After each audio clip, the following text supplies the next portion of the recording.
तो मूवी शुरू होती है और जॉर्ज क्लोनी जो कि मूवी में डैनी ओशन का नाम से किरदार अदा कर रहे हैं, वो पहले सीन में जेल से रिहा होते हैं और अपने partner in crime rusty Ryan से मिलते हैं। रस्टी का रोल ब्रैड पिट अदा कर रहे हैं, जबकि डैनी इस शर्त पर रिहा हुआ करते हैं कि वो अपना शहर नहीं छोड़ सकते, लेकिन वो कानून की खिलाफ वर्जी करते हैं। और फिर अगले सीन में हम देखते हैं कि रस्टी और डैनी कैलिफोर्निया से लास वेगास की तरफ जाते हैं। यहाँ पर ये दोनों अपने एक पुराने साथी रूबेन से मिलते हैं, जहाँ पे ये दोनों रूबेन को एक चोरी का प्लान सुनाते हैं। पहले तो रूबेन इस चीज को मना कर देता है, लेकिन मजीद डिटेल्स जानने के बाद इन्हें हाँ कर देता है। बेसिकली इन सब का प्लान होता है कि लॉस वेगास के 3 बड़े कसिनो को लूटा जाए, और इन तीनों के तीनों कसिनो का मालिक का नाम होता है टेरी। टेरी और रूबेन की पुरानी दुश्मनी होती है, जिस वजह से रूबेन इनका साथ देने के लिए मान जाता है। इसके साथ साथ रूबेन इनको फाइनेंस भी करता है। मजीद प्लान डिस्कस करते हुए ये बात करते हैं कि दी बेलाजियो नाम का एक कसिनो है जो सबसे बड़ा है, और इन तीनों कसिनो की कमाई इसी कैसीनो के अंदर आया करती है। अगर हम इसको लूट लें तो हमें किसी और कैसीनो में जाने की जरूरत नहीं है। और वहाँ पे वो एस्टिमेट लगाते हैं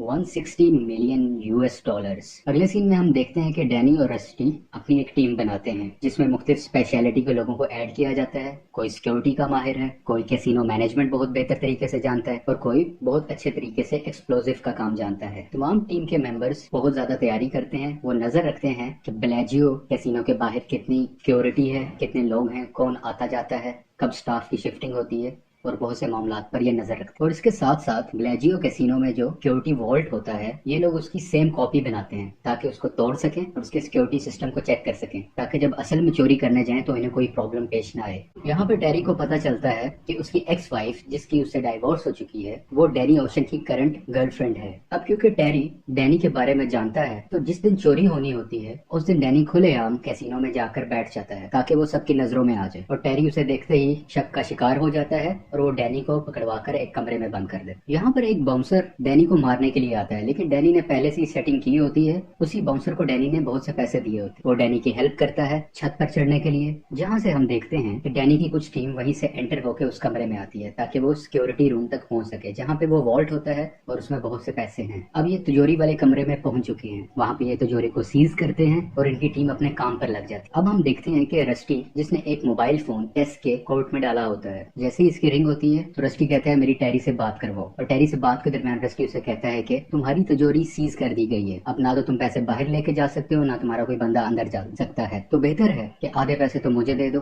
और आधे पैसे अपने पास खुद रख लो, तुम्हारे पास सिर्फ यही हल है। जब टेरी कैमरे से अपनी तिजोरी को देखता है तो वाकई उस कमरे का हाल बहुत बुरा हुआ होता है। वो ये भी देखता है कि इस रूम में वाकई चोर घुसे हुए हैं और ये रूम अंदर से लॉक भी है। अब हम देखते हैं कि स्वॉट टीम, स्वॉट बेसिकली एक पुलिस की कॉर्ड होती है, वो यहाँ पे एंटर हो जाती है। स्वॉट टीम और अंदर तिजोरी के मौजूद लोगों में आपस में फायरिंग एक्सचेंज होती है, और यहाँ पे स्वॉट टीम एक जोर का धमाका करती है। जैसे ही धमाका करती है तो अंदर जो कुछ बहुत पैसे होते हैं वो भी धमाके से जल जाते हैं, और थोड़ी देर में स्वॉट टीम वहां से निकल जाती है अपना जरूरी सामान लेकर। टेरी यहाँ पे बड़ा परेशान होता है और वो बार बार वीडियो की फुटेज देखता रहता है, और उसे एकदम रियलाइज होता है कि उसने कुछ अरसा पहले तिजोरी वाले कमरे की जमीन पर बेलाजियो लिखवाया था, जो कि इस फुटेज में मौजूद नहीं है। अब ये क्या होता है? तो होता यूं है, डैनी की टीम के सिक्योरिटी एक्सपर्ट्स एक झूठी इमेज टेरी को दिखा रहे होते हैं, जो बेसिकली उनके ट्रेनिंग वाले कमरे की होती है, और यहाँ डैनी और उसकी टीम मुकम्मल तरीके से टेरी को बेवकूफ बना चुके होते। और अब हमें पता चलता है जो स्वॉट टीम थी वो कोई और नहीं बल्कि डैनी की ही टीम, और वो उन बैग्स में से अपना सामान नहीं बल्कि टेरी के बचे हुए पैसों को लेकर जाते, और वो सब उनके सामने से ही गुजर जाते हैं और किसी को शक नहीं हो पाता कि इन बैग्स में पैसे हैं या स्वॉट टीम के अपने वेपन्स और सामान। अब हम देखते हैं कि डैनी ओशंस अभी भी उसी कमरे में लॉक होता है उस बाउंसर के साथ, जहाँ पे टेरी ने उसे बंद करवाया होता है। टेरी को मुकम्मल भरोसा होता है कि इस सारी चीज के पीछे डैनी का हाथ है,